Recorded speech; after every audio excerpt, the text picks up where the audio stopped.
Quand j'étais petit, je pensais qu'une fusion du réacteur d'une centrale nucléaire, c'était parce que la réaction de fission des atomes d'uranium avait laissé la place à une réaction de fusion nucléaire. Ouais, déjà tout gamin, j'étais bien vénère sur les questions scientifiques.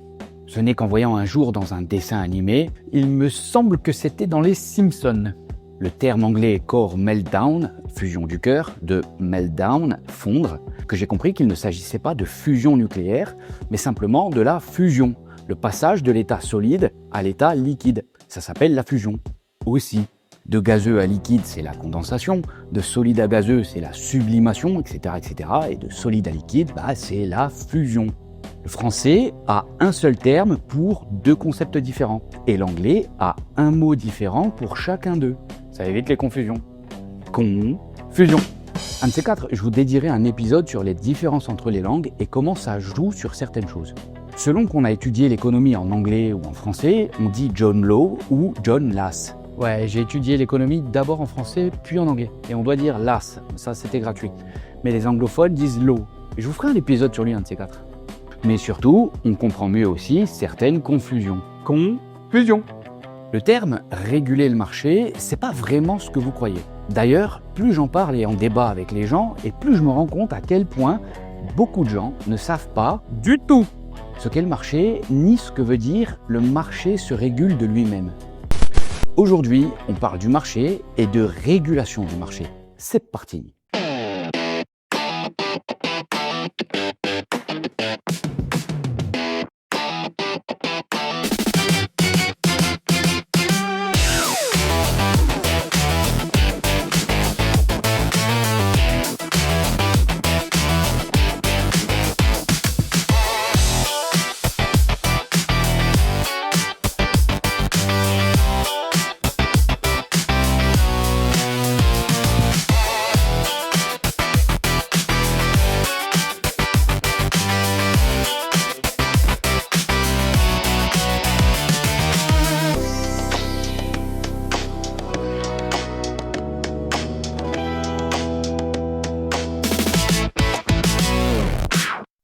Alors, c'est quoi le marché ? C'est le capitalisme, les traders, les riches, Wall Street, les multinationales qui exploitent. Non, absolument pas. Le marché, c'est simplement la rencontre de l'offre et de la demande. Point. Rien d'autre.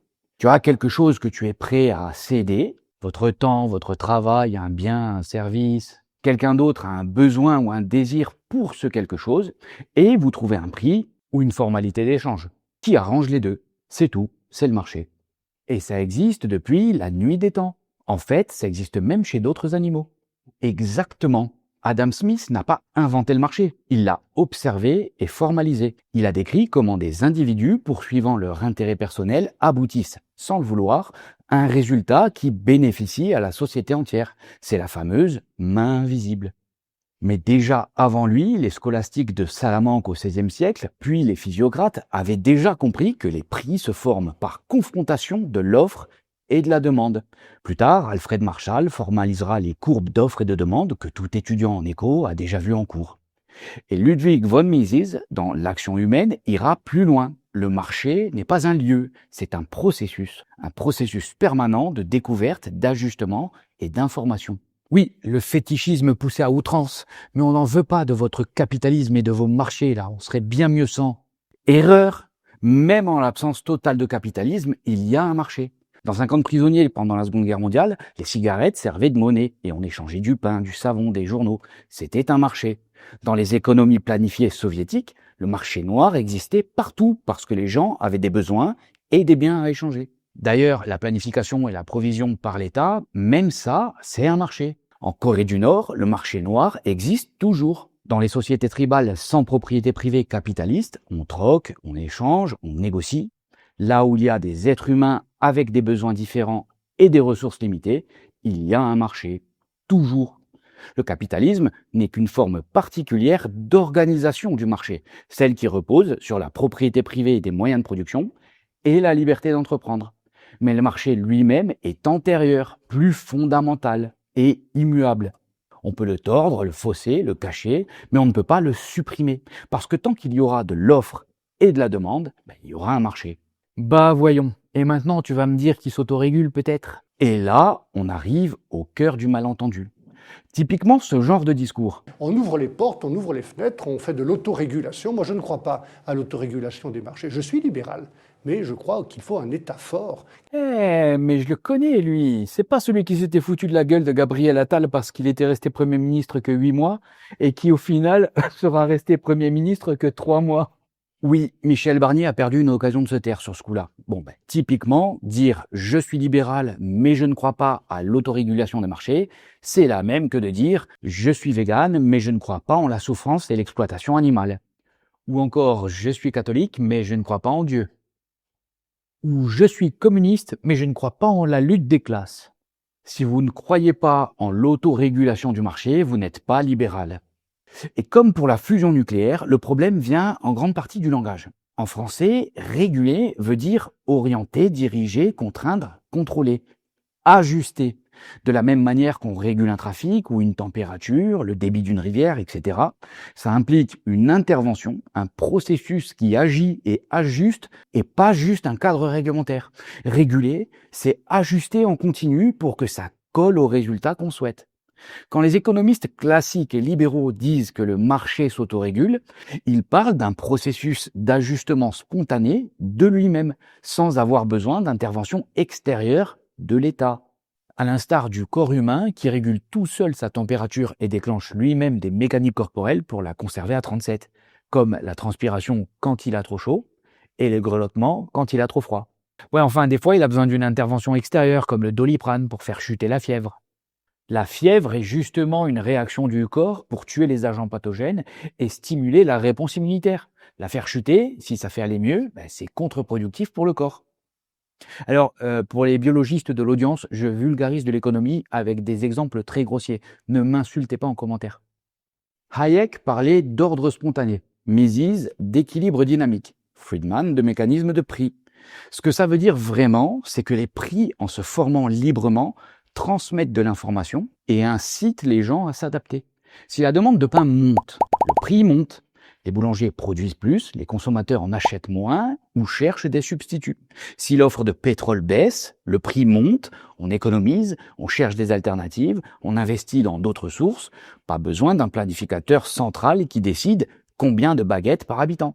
Le signal prix fait le boulot. Le marché se régule, il se réajuste de manière optimale de lui-même.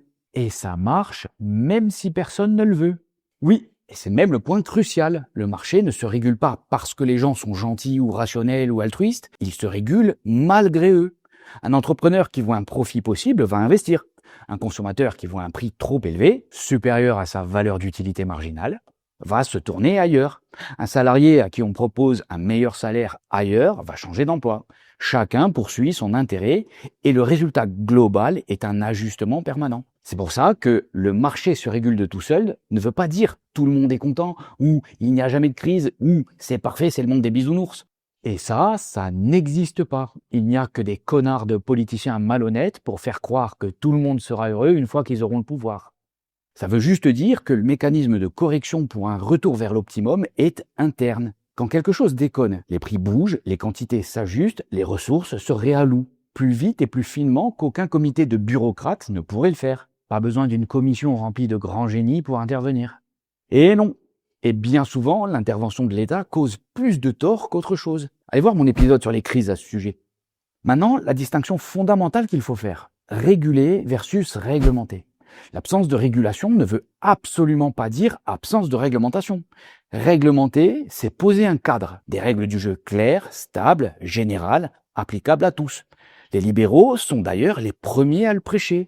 Protection et respect de la propriété privée, interdiction de la fraude, interdiction de la violence et de la contrainte, respect des contrats, ouverture à la concurrence, etc. C'est le rôle minimal de l'État selon les libéraux classiques. Un cadre réglementaire qui permet au marché de fonctionner sainement. Une fois le cadre posé, on n'a plus besoin d'intervenir.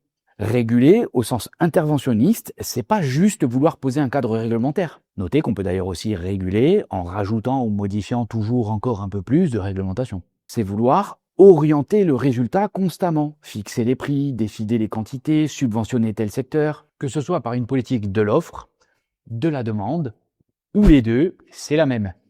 Interdire tel autre, créer des barrières à l'entrée, imposer des quotas, des licences, des normes qui avantagent les uns et défavorisent les autres, c'est remplacer le signal prix par la décision administrative et c'est fondamentalement illibéral. Mais sans régulation, on a des monopoles, de l'exploitation, des crises. On a déjà vu dans l'épisode sur la libéralisation ce qu'est vraiment un monopole. Les monopoles ne peuvent exister que par intervention de l'État, justement. Quant aux crises, les plus violentes de l'histoire moderne ont presque toujours été précédées ou amplifiées par des interventions massives. Politique monétaire expansive, taux artificiellement bas, garanties publiques, etc. J'en ai fait tout un épisode aussi. Le marché n'est pas parfait, il n'a jamais prétendu l'être. Mais il a une propriété que n'a aucune régulation centralisée. Il traite en temps réel et au plus près du problème une quantité d'informations dispersées que personne ne possède en totalité et qu'il est donc totalement impossible de planifier pour un seul acteur. Hayek a passé sa vie à l'expliquer. Le planificateur central ne peut pas savoir ce que des millions d'individus savent localement. Le marché, lui, agrège ses connaissances et les prix en sont le signal. Donc quand on dit « il faut réguler le marché », on confond presque toujours deux choses. Poser des règles du jeu, réglementer, ce qui est indispensable et que personne ne remet en question. Diriger le résultat, réguler au sens interventionniste, ce qui biaise, voire détruit l'information et l'incitation. Déréguler ne veut absolument pas dire plus de règles du tout. D'ailleurs, dans sa théorie générale, Keynes ne parle pratiquement jamais de réguler. Il emploie des termes bien plus explicites. Control, guiding, manage, ce sont les keynésiens contemporains qui vont parler de réguler. Mais les externalités, la pollution, les asymétries d'information, on en fait quoi? Oui, ces problèmes existent. Et la réponse libérale classique n'est pas « on s'en fout ». C'est plutôt internaliser les externalités par la responsabilité. Le pollueur-payeur réel. Clarifier les droits de propriété et laisser les prix et la concurrence faire le reste. Pas remplacer le marché par un super régulateur omniscient, qui en plus, dans la pratique, est fortement influencé par les groupes d'intérêt qu'il est censé réguler. Absolument. Et c'est le plus gros angle mort insoluble de tous les autres systèmes économiques, quand, à contrario, un marché dérégulé et libéral empêche de facto la corruption. Comment ça? Mais n'importe quoi! Mais enfin, réfléchis, c'est quoi la corruption? C'est d'arriver avec une mallette pleine de billets pour avoir des faveurs sur un marché et faire partie des seuls privilégiés qui ont le droit de l'exploiter. Justement parce que c'est l'État qui dit qui a le droit et qui n'a pas le droit. Mais si l'État ne décide plus de tout ça, si tout le monde a le droit, il n'y a plus personne à corrompre. On ne corrompt que pour faire partie des privilégiés. Dans un marché dérégulé, il n'y a plus de privilégiés. C'est la compétition. Et ce sont seulement les consommateurs qui privilégient les meilleures offres. Ouais, sauf qu'on est obligé de réguler le marché. On peut pas avoir de croissance infinie dans un monde fini. Non, on peut pas avoir de croissance infinie dans un monde fini. Cette assertion, c'est typiquement ne pas comprendre la logique de l'économie de marché qui se base justement sur la gestion de la rareté. Plus une ressource devient rare et ou compliquée à obtenir, et plus son prix augmente, ce qui fait mécaniquement chuter sa demande. Les gens en consomment moins, cherchent des substituts, des façons alternatives et disruptives. Les entreprises investissent pour en trouver d'autres ou pour l'économiser. Le signal prix force tout le monde à s'adapter. La rareté n'est pas ignorée, au contraire, elle est gérée. Et c'est même carrément le cœur du système. Ouais, mais dans un monde fini, ça ne marche pas indéfiniment. Non seulement la croissance ne se base pas uniquement sur de la ressource finie, mais en plus, justement, regardons la réciproque. C'est à vous, les socialistes, que cette remarque devrait s'appliquer dans les faits. Dans une économie de type socialiste ou communiste, où les prix sont fixés administrativement, les mêmes pour tout le monde est purement symbolique. Le problème de l'épuisement des ressources et de la pénurie devient systématique. Pourquoi? Parce qu'il n'y a plus de signal. Une ressource peut être en train de disparaître, être de plus en plus difficile à extraire, coûter de plus en plus cher en réalité, et le prix officiel ne bouge pas. Résultat, les gens continuent de la consommer comme si de rien n'était. Les usines continuent d'en demander autant. Personne n'a d'incitation à économiser, à recycler, à innover ou à trouver un remplacement. Et la ressource en question finit par s'épuiser totalement. Et c'est pourquoi les économies socialistes sont systématiquement abonnées aux pénuries. Et pas que dans les magasins, en ressources naturelles aussi. Absolument. L'Union soviétique en est l'exemple parfait. La mer d'Aral a été presque entièrement asséchée pour cultiver du coton à tout prix. Forêts rasées, sols épuisés, mines exploitées jusqu'à la catastrophe écologique. Tout ça pendant que les rayons des magasins restaient vides de produits de base. Parce que sans prix libre, il n'y a aucun mécanisme pour dire « attention, ça devient rare, il faut ralentir la conso ». Le planificateur central décide des quantités sur le papier, mais il n'a aucune information réelle sur la rareté relative. C'est le problème du calcul économique que Mises avait déjà démontré dans les années 1920. Dans une économie de marché, la rareté fait monter le prix, donc la demande baisse. Donc, on préserve la ressource et on en a une meilleure gestion. Et on commence même à anticiper sur des alternatives. Pourquoi ? Parce qu'il y a des milliers d'acteurs directement concernés sur le sujet. Pas juste un seul, l'administration, au loin dans son bureau. Dans une économie où tout a le même prix, ou un prix administratif, ou des prix bloqués, la rareté n'existe plus dans les esprits, jusqu'au jour où il n'y a plus rien du tout. Et là, c'est la pénurie pure et simple, les files d'attente et l'épuisement définitif. Donc la phrase « on ne peut pas avoir de croissance infinie dans un monde fini » est souvent brandie contre le libéralisme, mais c'est précisément le système de prix libre qui permet de gérer un monde fini. Et c'est l'absence de ces prix qui conduit à le traiter comme s'il était infini, jusqu'à ce qu'on en arrive à la fin. On ne peut pas avoir une croissance infinie dans un monde fini, c'est aux socialistes qu'il faut dire ça, pas aux libéraux. Et toc! Mais avec le marché libre et l'hyperconsommation capitaliste, on surproduit et on gaspille à profusion. Est-ce que tu as la moindre idée du nombre de tonnes de nourriture qu'on gaspille chaque année? Oui, quasiment rien. Quasiment rien, hein? Plusieurs millions de tonnes! Oui, 3,8 millions de tonnes en 2023 en France, selon le ministère de la Transition écologique. Soit quasiment rien. Faut vraiment que je vous le fasse cet épisode pour ne plus vous faire avoir sur les biais, les chiffres et les statistiques. Absolument. C'est important de recontextualiser. Toujours. 3,8 millions de tonnes. Ça peut paraître énorme dit comme ça en un seul chiffre. On a tendance à faire un raccourci grossier en se disant on pourrait nourrir tellement de personnes avec autant de nourriture. Mais la vérité, c'est que si vous ramenez ce chiffre de la période qu'il représente, une année, à une journée, histoire que ça ait du sens, et que vous le ramenez à chaque Français, eh ben ça ne fait que 150 grammes par personne. C'est littéralement que dalle.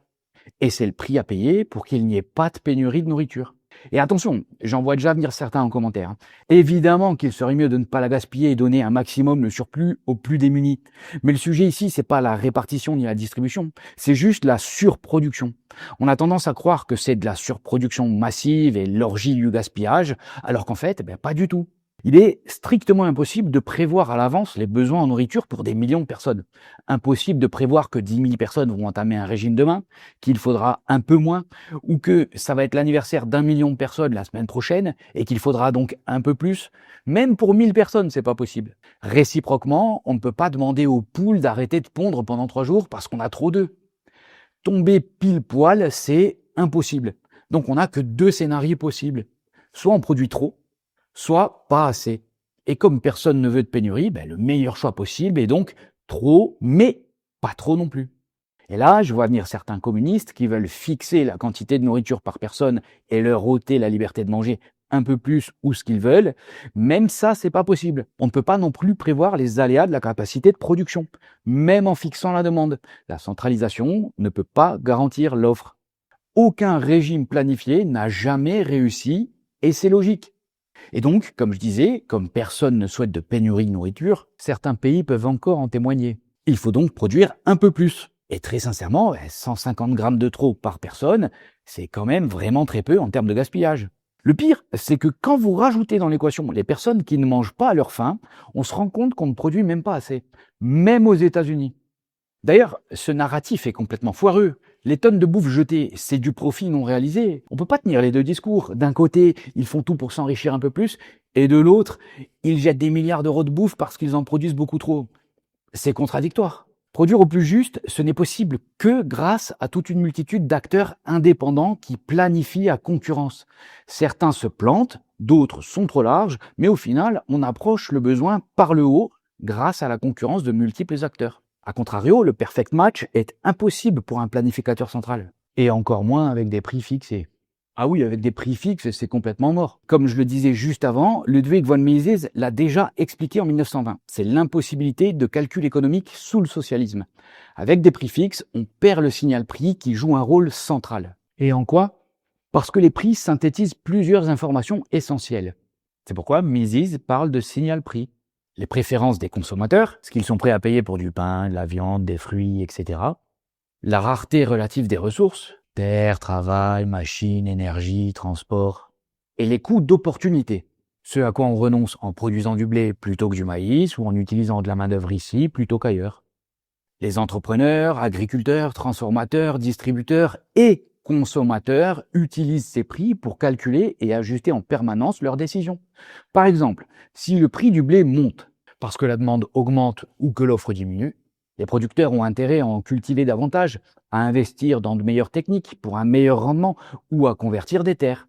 Si le prix d'une charge, engrais, carburant, main-d'œuvre, monte, ils cherchent des alternatives moins coûteuses ou réduisent certaines productions.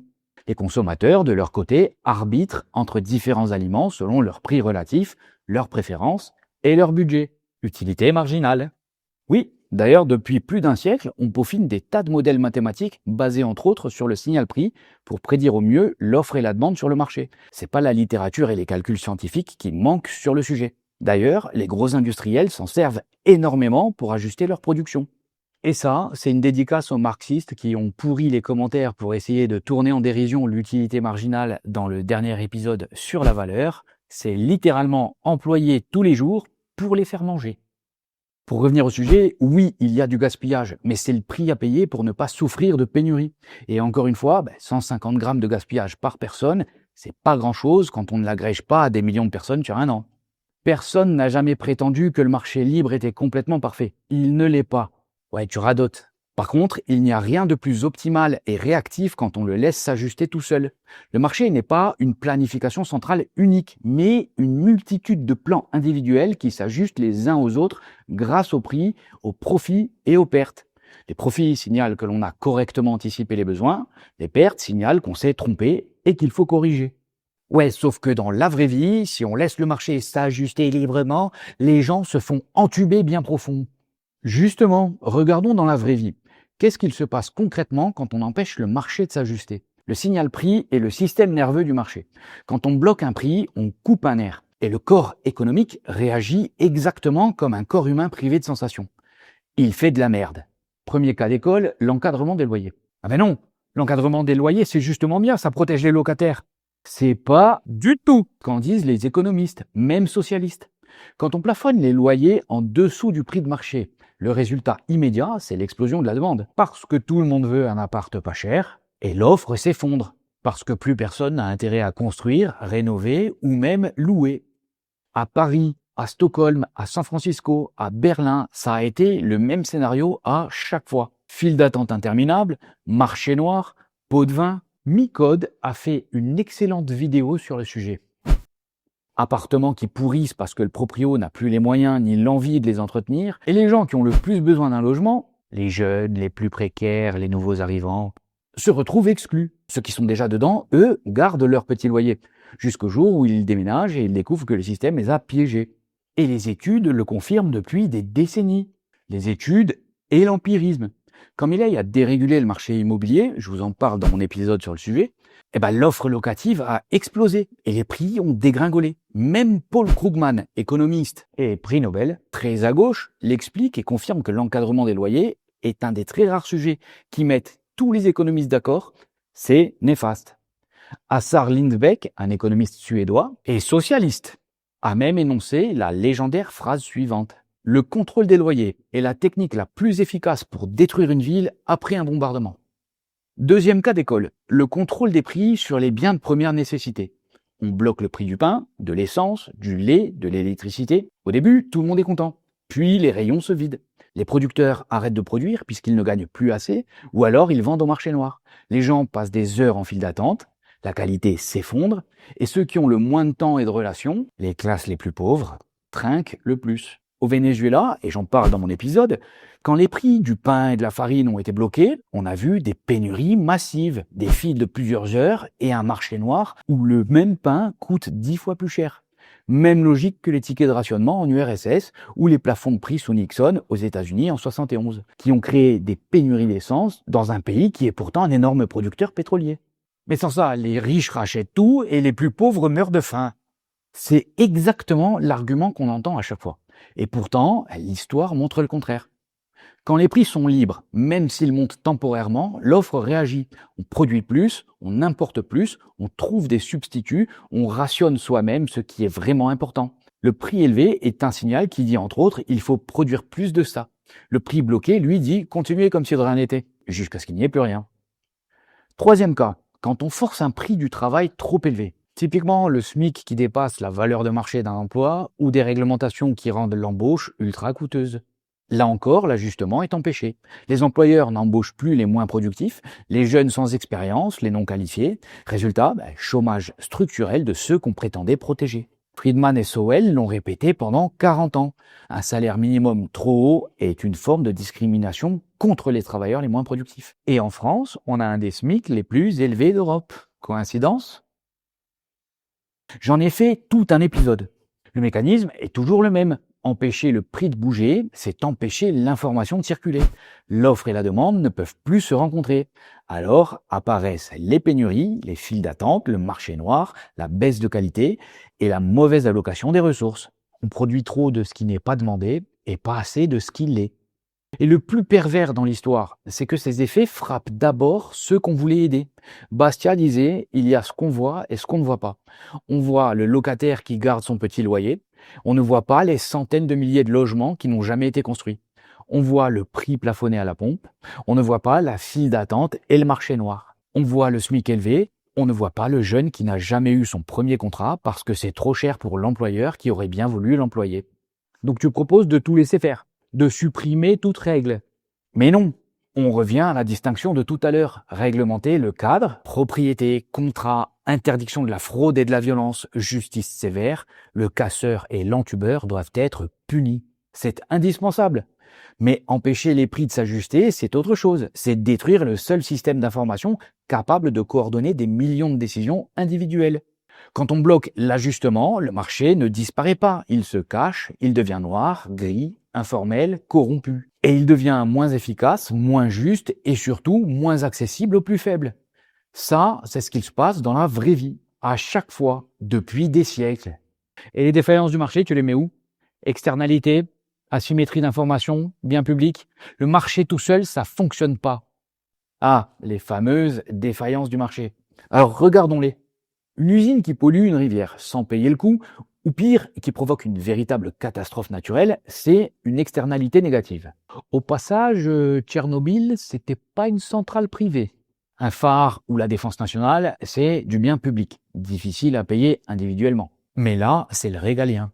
Un vendeur qui en sait plus que l'acheteur sur un produit, c'est l'asymétrie d'information. Et enfin les gars, vous connaissez pas Yuka ? Et merde, cet épisode aussi aurait pu être sponsorisé.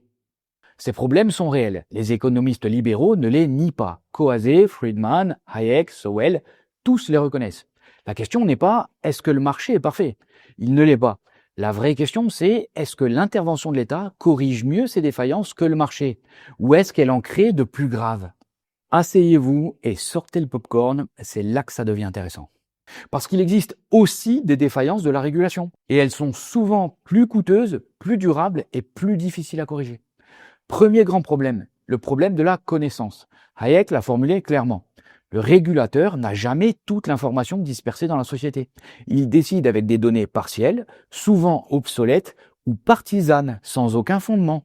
Qui voulait réautoriser un pesticide, d'accord ? Oui, bien sûr. Parce que vous savez que vous avez 30% en plus de cancer chez les enfants. Et sous pression politique, et parfois agrémenté d'un soupçon de corruption. Résultat, des normes qui ratent la cible, des interdictions qui créent des effets pervers, des subventions qui entretiennent ce qu'elles prétendent combattre, voire des réglementations qui provoquent encore plus de dégâts. Milton Friedman en donnait un exemple parfait. Dans les années 70, les États-Unis imposent par une loi fédérale que les pyjamas pour enfants soient ignifugés. Allez les enfants, brossez les dents, pipi, combinaison de pompiers et au lit.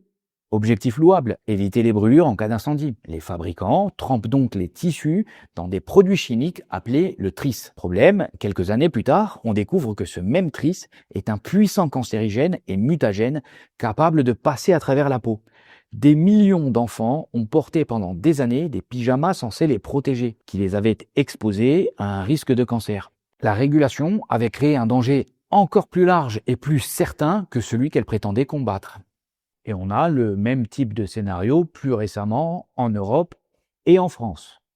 Exactement. En 2011, l'Union européenne interdit le bisphénol A, ou BPA, dans les biberons et tétines pour bébés. Encore une fois, l'intention est bonne. Le BPA est suspecté d'être un perturbateur endocrinien. Les fabricants se tournent alors massivement vers des substituts, notamment le bisphénol S, ou BPS.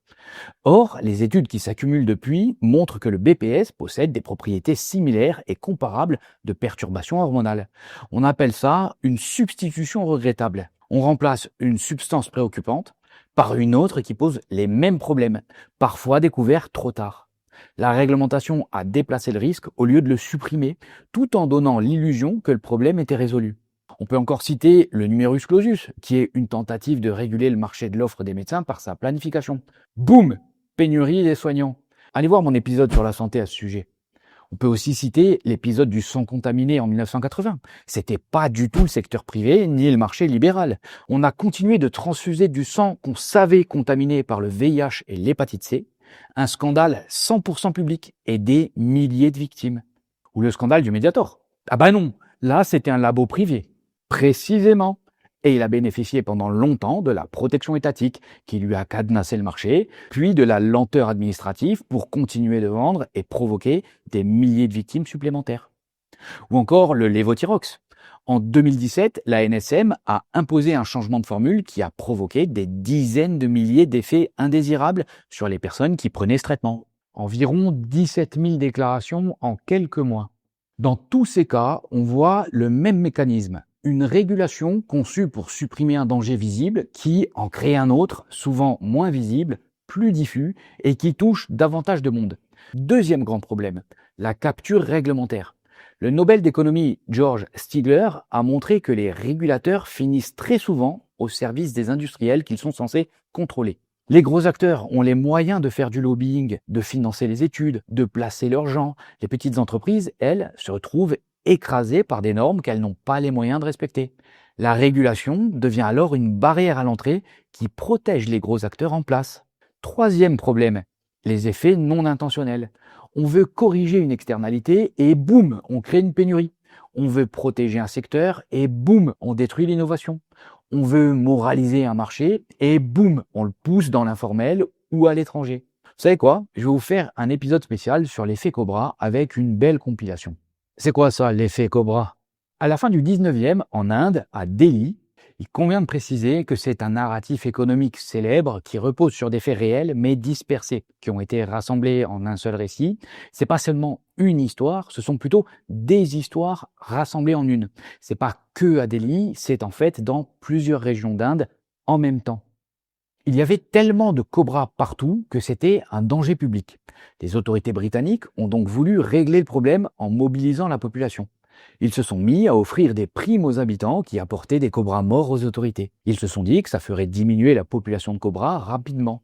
Mais si vous offrez de l'argent contre des cadavres de cobras, qu'est-ce que vous pensez qu'il va se produire? L'offre et la demande. Je vous le donne en mille. Les gens se sont mis à développer leurs propres élevages de cobras chez eux. Ils ne chassaient plus les cobras, ils les capturaient pour les faire se reproduire, pour en avoir plein, et les apporter aux autorités pour se faire payer. Argent facile! Le coût du programme est vite devenu astronomique, à tel point que les autorités ont décidé d'arrêter les primes aux cobras. Mais du coup, les millions de cobras en élevage chez Monsieur Tout-le-Monde, à partir du moment où ils ne valaient plus rien, ils ont été relâchés. Invasion biblique de cobras partout. Résultat des courses, les autorités qui voulaient réduire le nombre de cobras l'ont en fait multiplié. Depuis, quand l'État empire un problème qu'il voulait résoudre, on appelle ça un effet cobra. Et dans l'histoire, il y a toute une tripotée d'effets cobra bien sympas qui méritent un épisode dédié. Le marché a des défaillances ponctuelles et il y réagit. Il s'autorégule. La régulation a des défaillances systémiques. Elle concentre le pouvoir de décision, elle réduit les signaux de prix, elle crée des rentes et elle les rend très difficiles à défaire une fois en place. Et puis bon, vous pensez bien que les bénéficiaires vont se battre pour conserver leurs privilèges. La comparaison n'est donc pas marché parfait versus État salvateur, mais marché imparfait avec mécanisme de correction interne versus régulation imparfaite avec mécanisme de correction très faible, voire contre-productif. Dans un marché, si une entreprise pollue trop ou arnaque ses clients, Et pour le coup, je suis le premier à dire que les casseurs et les trompeurs des consommateurs doivent être très sévèrement punis par la justice. Eh bien, les prix, la concurrence, les procès et la réputation finissent plus ou moins vite par la sanctionner. Dans une régulation captive ou mal conçue, l'erreur peut durer des décennies, coûter des milliards et être défendue par ceux qui en profitent. Alors oui, il y a des défaillances du marché, mais prétendre que la régulation les corrige automatiquement, c'est remplacer un problème réel par un problème souvent plus grand et surtout plus opaque, et en gaspillant l'argent public. La vraie question n'est donc pas faut-il réguler, c'est dans quel cas une règle générale et stable améliore vraiment les choses et dans quel cas elle détruit l'information et les incitations qui permettaient déjà de gérer une partie du problème. Voilà, cet épisode est terminé, j'espère qu'il vous a plu. Si c'est le cas, n'hésitez pas à le liker, le commenter, le partager. Si vous avez l'occasion, n'hésitez pas à le booster sur mobile aussi. N'hésitez pas à vous abonner à la chaîne et pensez à cliquer sur la cloche pour ne rien rater. Vous pouvez me suivre sur les réseaux, je vous mets tous les liens en description. Si vous souhaitez soutenir la chaîne, vous pouvez le faire sur la plateforme Odeon, le lien aussi en description. Moi, je vous dis à la prochaine et en attendant le prochain épisode, essayez de rester critique.